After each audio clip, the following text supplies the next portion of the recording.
Assalamu alaikum students.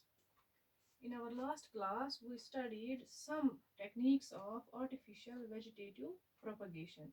And today we are going to discuss one more type of artificial vegetative propagation, that is grafting.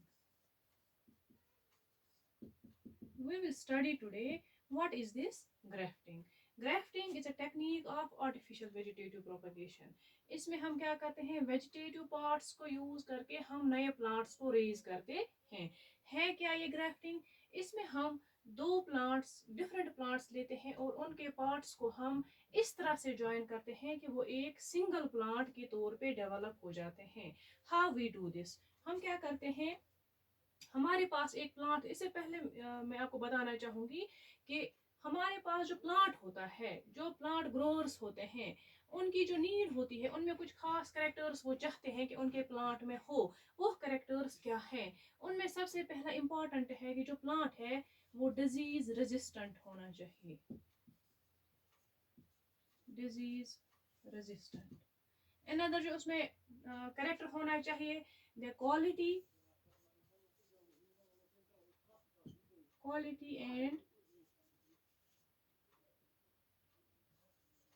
Quantity of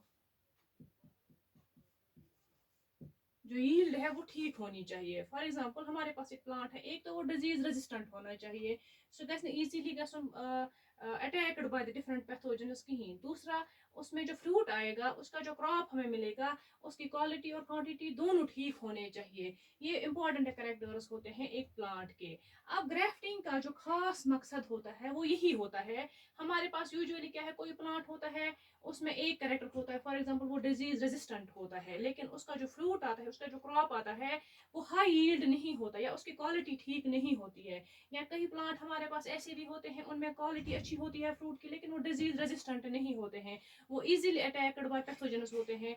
तो इन सब cases में हम क्या करते हैं, हम कोशिश करते हैं कि जो ये डिफरेंट प्लांट्स में डिफरेंट करेक्टर्स हैं, ये सारे करेक्टर्स हमारे एक ही प्लांट में आ जाए, ताकि हमारे पास एक डिजायर्ड प्लांट बन जाए. तो इसको to get these all characters in a single plant we go for grafting.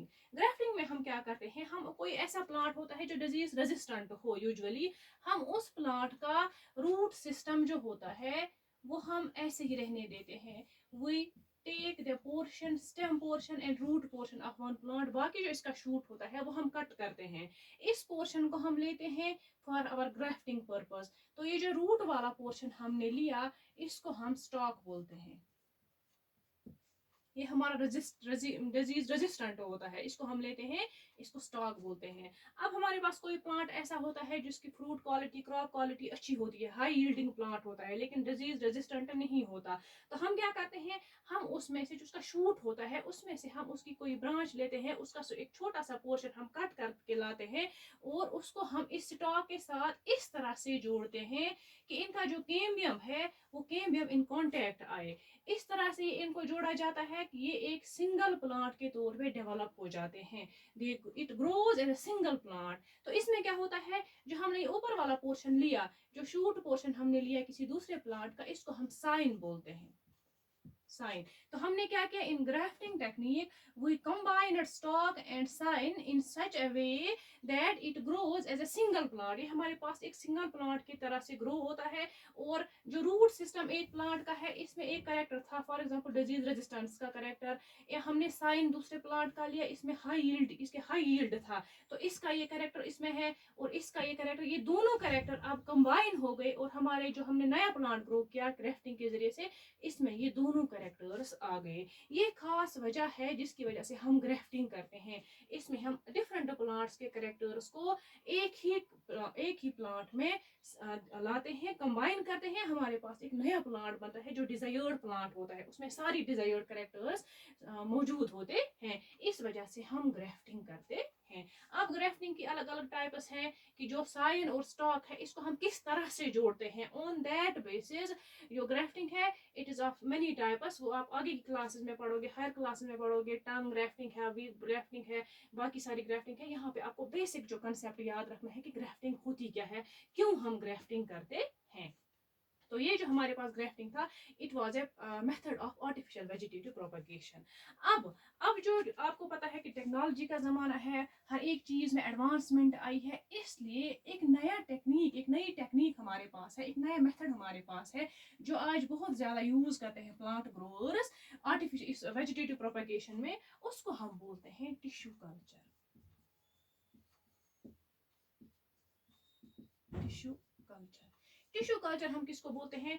Tissue culture में हम क्या करते हैं, जो एक प्लांट हमारे पास होता है उसका जो ग्रोइंग टिप होता है, we take a minute portion of growing tip, एक स्मॉल टिश्यू का पोर्शन हम लेते हैं ग्रोइंग टिप से, उसको हम ले जाके एक आर्टिफिशियल मीडियम हमने तैयार किया होता है, आर्टिफिशियल न्यूट्रिएंट मीडियम हमने बनाया होता है, उसमें हम इस ग्रोइंग टिप को रखते हैं, वो ग्रोथ मीडियम होता है, ग्रोथ मीडियम। इस ये जो हमारे पास कल्चर मीडियम ग्रोथ मीडियम होता है, इसमें सारे न्यूट्रिएंट्स प्रेजेंट होते हैं जो एक प्लांट को डेवलप होने में या ग्रो करने में ज़रूरत होते हैं, वो सारे न्यूट्रिएंट्स इसमें मौजूद होते हैं जो हमारे पास मीडियम होता है। इस ग्रोइंग टिप को हम इसी मीडियम में डालते हैं। आफ्टर सम टाइम वहाँ पे क्या होता है, सभी न्यूट्रिएंट्स इसको मिलते हैं एंड इट स्टार्ट्स डिवीजन। ये जो हमने छोटा सा पोर्शन लिया होता है, it starts continuously division, continue division होता है इसमें, और एक मास ऑफ सेल्स बन जाता है, मास ऑफ सेल्स जिसको हम कैलस बोलते हैं। ये जो बॉल जैसी हमारे पास बन जाती है, अभी इसमें कोई डिफरेंशिएशन ऑफ टिश्यूज नहीं हुआ होता है, सिंपली सेल्स को डिवाइड यहाँ पे हो, सेल्स डिवाइड होके एक मास ऑफ सेल्स बनाते हैं, उसको हम कैलस बोलते हैं।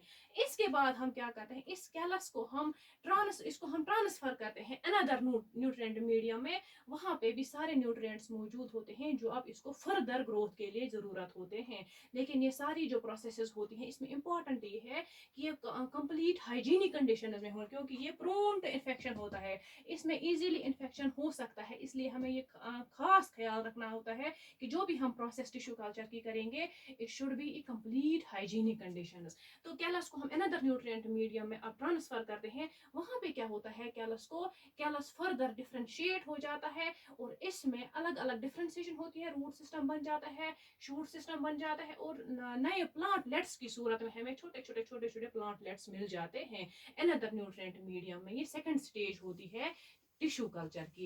इस स्टेज के बाद हम क्या करते हैं, इन छोटे छोटे प्लांटलेट्स को हम फिर यहाँ से ट्रांसप्लांट करते हैं और फील्ड्स में लगाते हैं। जो हमने यहाँ टिश्यू कल्चर का मकसद यही होता है कि हमें large number of small plantlets we achieve there, और तब जाके हम इन स्मॉल प्लांटलेट्स को जाके फील्ड में प्लांट करते हैं। ये इस तरह से हम प्लांट्स को प्रोपगेट करते हैं। ये एक फास्ट मेथड होता है, इसके जरिए से हम, एक तो टाइम हमें कम लगता है और हमें काफी सारे प्लांटलेट्स मिल जाते हैं प्लांटेशन के लिए। In our next class we will continue our topic inshallah.